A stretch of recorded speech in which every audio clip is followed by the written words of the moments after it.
তো আজকের ভিডিওটা হচ্ছে অনেক গুরুত্বপূর্ণ, তার কারণ হচ্ছে আজকে 28শে ফেব্রুয়ারি এবং আজকে এসআইআর এর লিস্ট বেরিয়েছে এবং এই লিস্ট তোমরা বুথে বুথে দেখতে পাবে। সবাইকে কিন্তু প্রিন্ট আউট দিয়ে দেওয়া হয়েছে বুথে বুথে, সেখানে গিয়ে তোমরা সেই প্রিন্ট আউট দেখতে পাবে এবং তোমরা ঘরে বসে নিজের ফোনও দেখতে পাবে। তো আমি দেখাবো ঘরে বসে নিজের ফোনে কিভাবে দেখবে।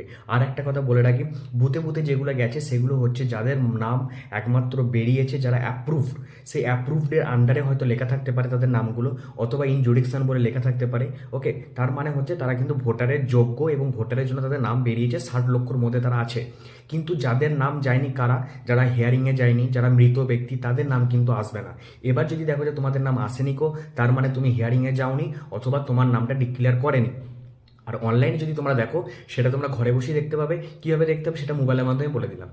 আমরা মোবাইলের যে কোনো একটা ব্রাউজার আমরা এখান থেকে খুলে নেবো এবং এখানে আমরা ইলেকট্রো রোল বলে সার্চ করবো। প্রথমে যে অপশানটা আছে সেটাতে ক্লিক করে দেবো, তারপরে এরকম একটা ইন্টারফেস আসবে। সেখানে তোমরা ল্যাঙ্গুয়েজ সিলেক্ট করতে পারো এবং ভোটার নাম্বার অথবা ডিটেলস অথবা মোবাইল নাম্বার দিয়ে সার্চ করতে পারো। তো এখানে আমরা বাংলা ল্যাঙ্গুয়েজ সিলেক্ট করলাম এবং আমরা ভোটার নাম্বার দিয়ে সার্চ করবো, যেখানে এখানে লেখা আছে ইপিক নাম্বার। ইপিক নাম্বার মানে হচ্ছে ভোটার নাম্বার, ঠিক আছে, ভোটের যে নাম্বারটা। এবং এখানে আমরা স্টেটটা সিলেক্ট করে দেবো ওয়েস্ট বেঙ্গল। তারপরে যে ক্যাপচা আছে সেই ক্যাপচা কোডটা আমরা এখানে ফিল করে দেবো।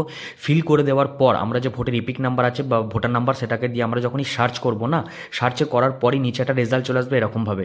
তো এই রেজাল্টের আন্ডারে তোমাদের যদি নাম চলে আসে, তার মানে তোমরা সিলেক্টেড। ওকে, সো ভিডিওটা এতটাই, কেমন লাগলো অবশ্যই